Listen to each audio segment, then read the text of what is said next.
Good morning, everybody. Shift your mindset here with a new episode, and it's an episode of something I think a lot of people still are questioning themselves. I hear it a lot from the people who I coach, who I talk to. I also had a nice conversation with one of the guys who's listening to this channel. We chatted and it felt like a friendship already. So thank you for that. All the way from Scandinavia. But in the process of leaving the Jehovah's Witnesses, I hear a lot of people saying and asking themselves the same question. So this episode is going to be, what if I'm wrong? I hear it a lot and I feel you guys, because it was a question that dominated my life for a while I was leaving the Jehovah's Witnesses. Because you are courageous, you are bold, you finally have the courage to exit the Jehovah's Witness community. You are finally making the decision to put yourself at number one. That you have doubts, that you don't want to do this anymore. But we all know now, when you're leaving and when you left, that it was the conditioning and growing up in the religion that put fear, guilt, anxieties on you. Jehovah was watching you, your parents are watching you, your parents aren't happy with you anymore if you leave the religion, you can't speak to people anymore. All those things are obstacles in life, but you did it and you finally are out. Maybe mentally out, still physically in, or you just disassociated, or you were removed, whatever, doesn't matter. But you made that step, that very important step. And then I was like, oh, I did it. I was proud of myself. I was happy. But a little on the way, the feeling got to me, what if I'm wrong? Because for more than 30 years, Sven, you had this belief, and now you're open to everything, because that's what you're leaving. You're open to everything outside of the JW religion.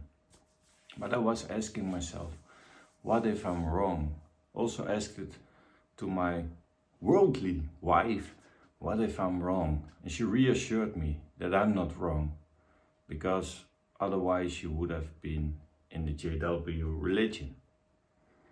But it's a valid question, and it's a question I think 99% of people who are waking up, leaving the Jehovah's Witness religion, are asking themselves at a certain point in the process. So my process, it's just my process, I broke it down to 3 things. Waking up, deconstructing myself, and reconstructing myself. And the first one is a tricky one, because waking up looks and sounds so wonderful. Waking up. Part of my waking up was, I don't believe this organization anymore. I get doubts about how the organization is led by men, etc. How CSA cases are handled. For me and I, a waking up moment was COVID. Because then everyone has to slow down. Everyone was isolated, and that gave me time to reflect on everything I was doing, And because no one was around me, the rat race was stopped. And when it stopped, the fog goes away, you get clear thinking. In my case, I watched the Royal Commission, etc. And that made the decision for me that I don't want to be a part of this organization anymore. It has nothing to do with Jehovah, with the rules in the scriptures, because they don't go along with the scriptures. And waking up feels so good. And waking up gives you the strength to do whatever you need to do to get the hell out. And we did it. And we're happy. But also, I remembered myself that I still had the feeling of what if I'm wrong. So it's a difficult stage in your life, because you're happy and you also, in the back of your head, you have those fears, those guilts. They are still there and they are in conflict with each other. And it makes it very hard, that stage in life. And it's maybe the hardest stage in life, because you're happy and you're sad and you feel guilty, and it's like a roller coaster of emotions you go through. But then I was so happy that I had the courage to go above and beyond and left the religion, that it was like feeling like an end point in life. And if you make it an end point in your life because you're so proud of yourself and you think, okay, this is it, I'm done. Then you get that other voice in your head, what if I'm wrong? My parents wanted the best for me. What if I'm wrong? What if they are right and Armageddon is coming? And all those questions were going through my mind. And then I realized, Sven, you did an amazing job, but your journey starts here. It doesn't end here. I thought I was there. I was already at the end because I took that courageous step to leave the religion. But that's the point in life where most people mess up, because they are celebrating their victory of leaving, but all those conditioned beliefs are still in the back of your head, yapping in your ear to create doubt, fear, anxieties, and also shame. So we have to go further than that, people. We have to go to deconstructing stage. We have to deconstruct our programming. We have to deconstruct our beliefs. We have to deconstruct the community you were a part of. Because if we all stay in the first stage, that you are waking up, you still have the need to have people around you who care about you, who love you. It's human. We're social beings. We want to be a part of something bigger than only us. Me too.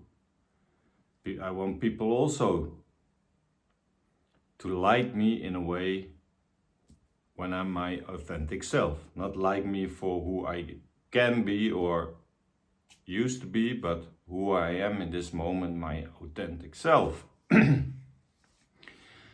So we have to do the work. And I'm encouraging everybody to do that work, and don't stop at only waking up. Because waking up gives you a certain courage to take a big step. But if you are gonna deconstruct your programming and beliefs, you go a level higher.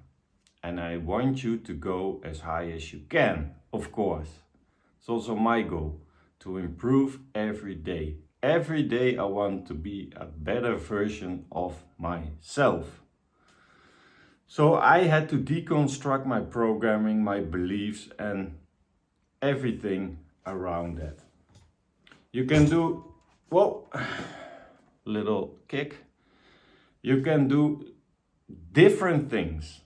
For me, it was doing research.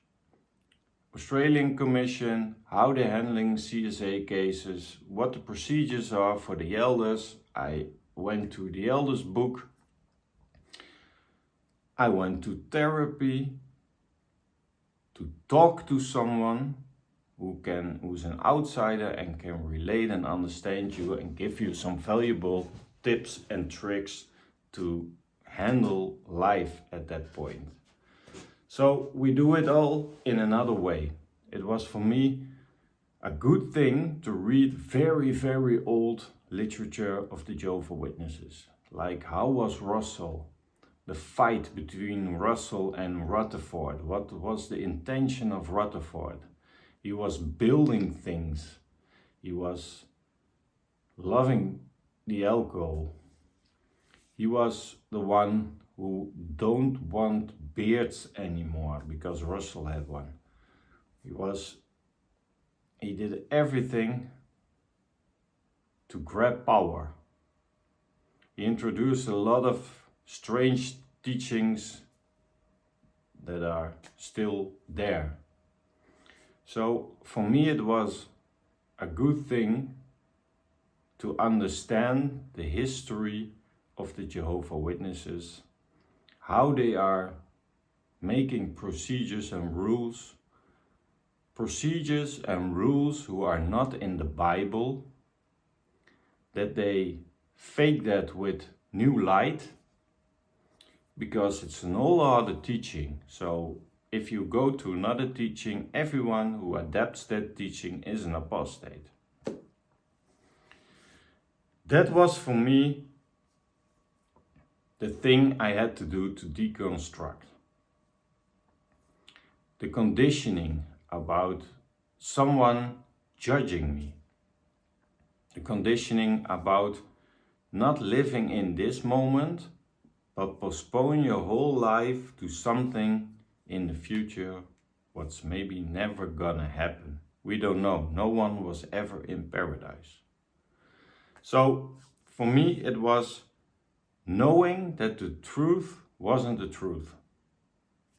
It was for me that I can be happy with a good job if I do the hard work. Because I was always thought, don't work for yourself, go and work for a boss so you get vacation days and pension and stuff like that. You don't need pension because when you're 65, Sven, or 67 now, Armageddon is already there. So you don't need to save for your pension. You don't have to buy a house or whatever because it's all nothing. And before you know, in 10 years time, Armageddon is there and you don't need money. Luckily, I need money. Luckily, I love money in a certain way. Luckily, I had a good education, thanks to my parents also, so I can provide for myself. So that's an important phase for me, was deconstructing my programming for 30 years being a JW.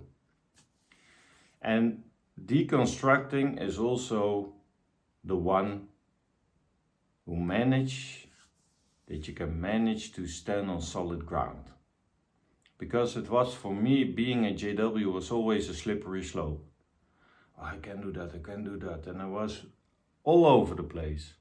But now I have a solid foundation based on facts, things I read, things I know, things I can research without feeling guilty, just knowing that it's okay.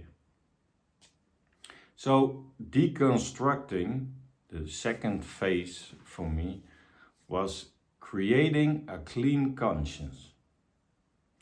I saw so many things, guys, in the JW world. I saw people hitting each other. I saw court cases. I saw JW elders who had their own business and were fraudulent, were mixing up the books. I saw JW elders who spent nights in the prison, for fraud, for stealing from other people. I have seen everything. And now I'm just Sven in South Africa, living my good life, being honest to everybody, being helpful to where I can. We also have helpful people around us. We have a good relationship with everybody. We treat everybody with respect. I also receive the respect. So in my mind, I know if Jehovah is real, if Jehovah is watching, he knows I'm a good guy. So I don't have to worry about a thing. Because it's all about God is love, unconditional love, and I'm the one who's always striving for unconditional love in every situation. One of the things, Jehovah's Witnesses, I experienced also with my call with a friend from Scandinavia.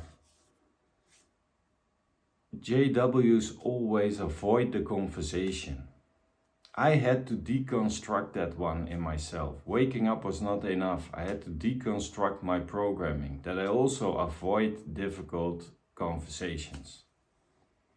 JWs don't talk about it, so it doesn't exist.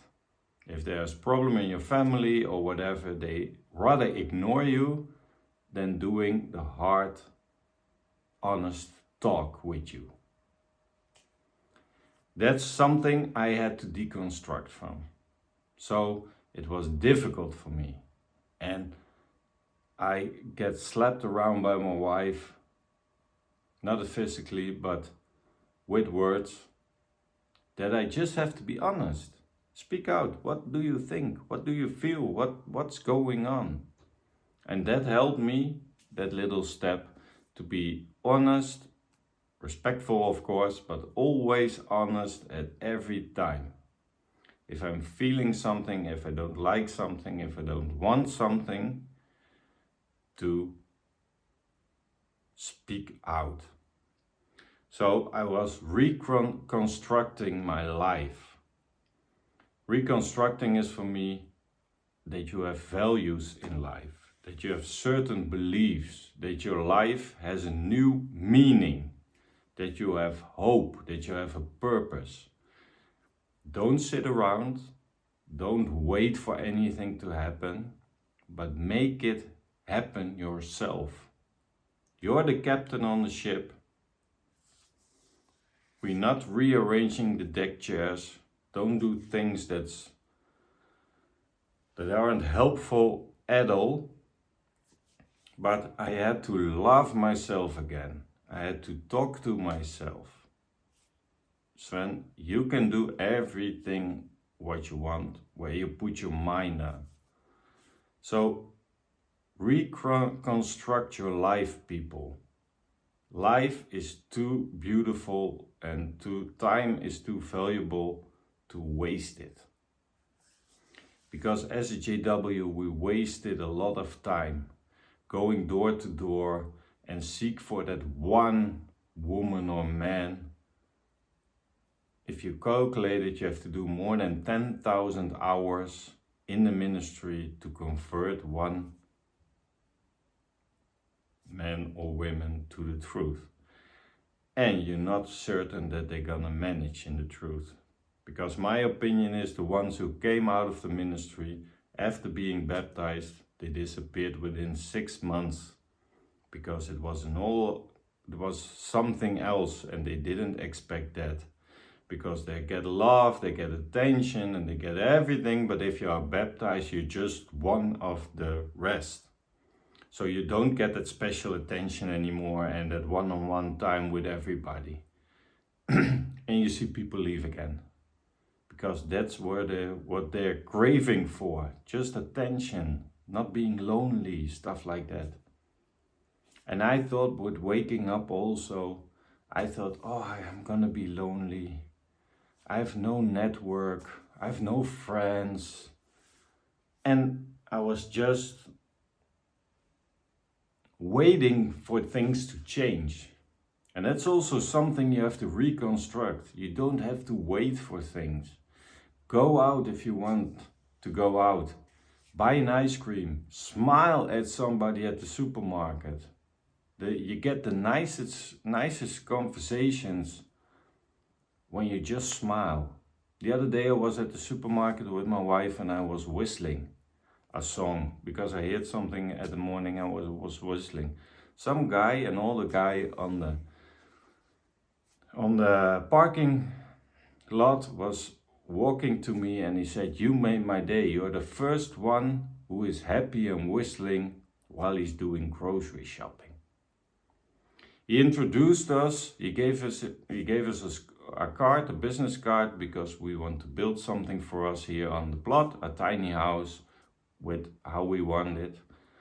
So he was a contractor, he gave us a card. We went to see him the other day because he has a beautiful wooden home at a lake where the giraffes are walking and all kind of bird life is there. We had a wonderful braai, a barbecue.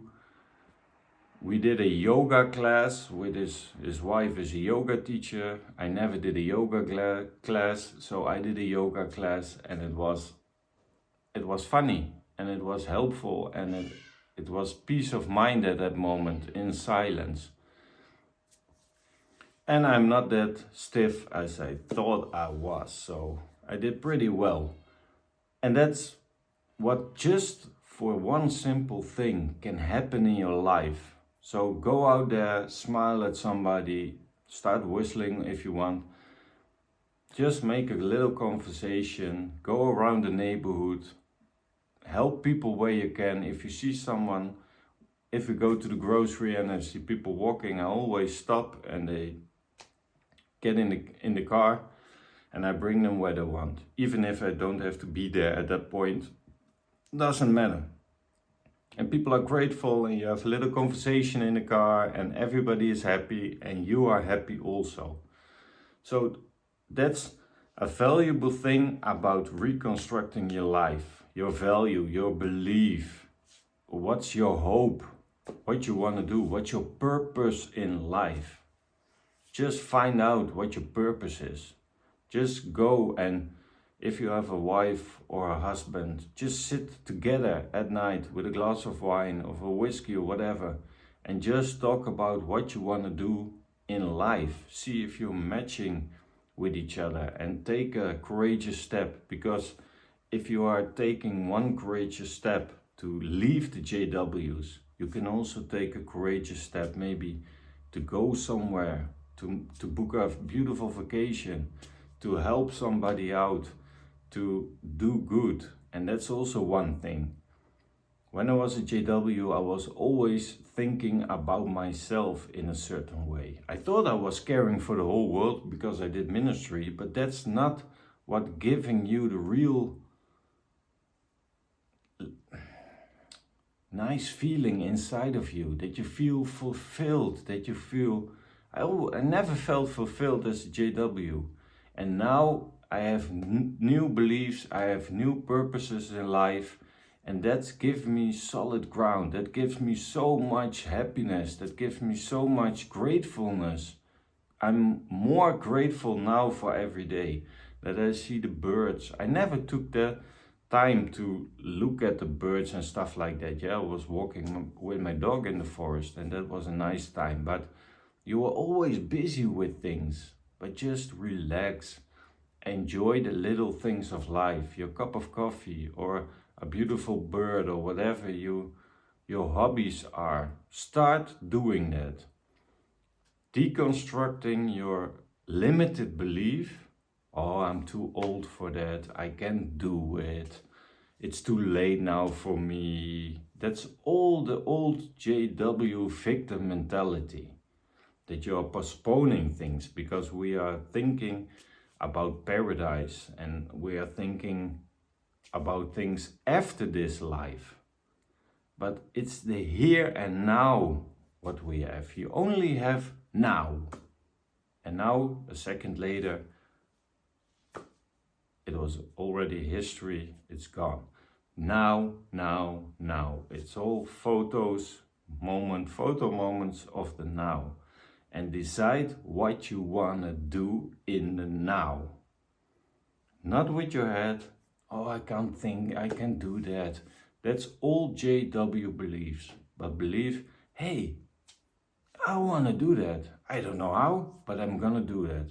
There's much things you can find online. There's everything outside who is helpful. The world is not a bad place. Also deconstruct that belief that the world outside is there to get you, to get profit of you, to make whatever. No, the world outside, there are so many people. Sure, there are things in the world where there's war and stuff like that, but it's always there. There are so many people who are willing to help, not want money for it, just help. I needed a signature for the visa yesterday, so I was busy with all the administration things I had to apply for the visa, police clearance, whatever. And I just found someone here. He said, oh, no problem, come here. I give you a signature, an attorney, someone of oath has to be on the paper. I said, what'd you get from me? Oh, you helped me out, thanks so much. I don't want anything, he said. I'm happy to help. Never thought when I was a JW that there were so many nice people out there who don't take advantage of you by just being helpful. So wake up, deconstruct your limited beliefs and reconstruct your life. And when you are in the third phase, reconstructing your life, you find out that your life still has purpose, that you have value to offer to this world, that you have unique talents, unique gifts. And I want you guys to shine in this world, to enjoy the moments. We all have ups and downs. It's part of life, it's part of the game. That's not gonna change. We all know there's one day that we are not longer here on earth. So time is ticking. Get out. What if I'm wrong? I would end with this. What if I'm right? Just positive thinking, guys. Thank you for watching. See each other at the next episode. Like this video, share it with someone who can just need it maybe at this moment in life because they don't know what to do. They are just hesitating about making decisions or whatever. Just show them the video. Maybe it will help. We're gonna need as much people as we have to just change our limited beliefs and start believing in ourselves and that we can create everything we want in this life because there's only now. What if you are right? Thank you for watching. See each other on the next episode.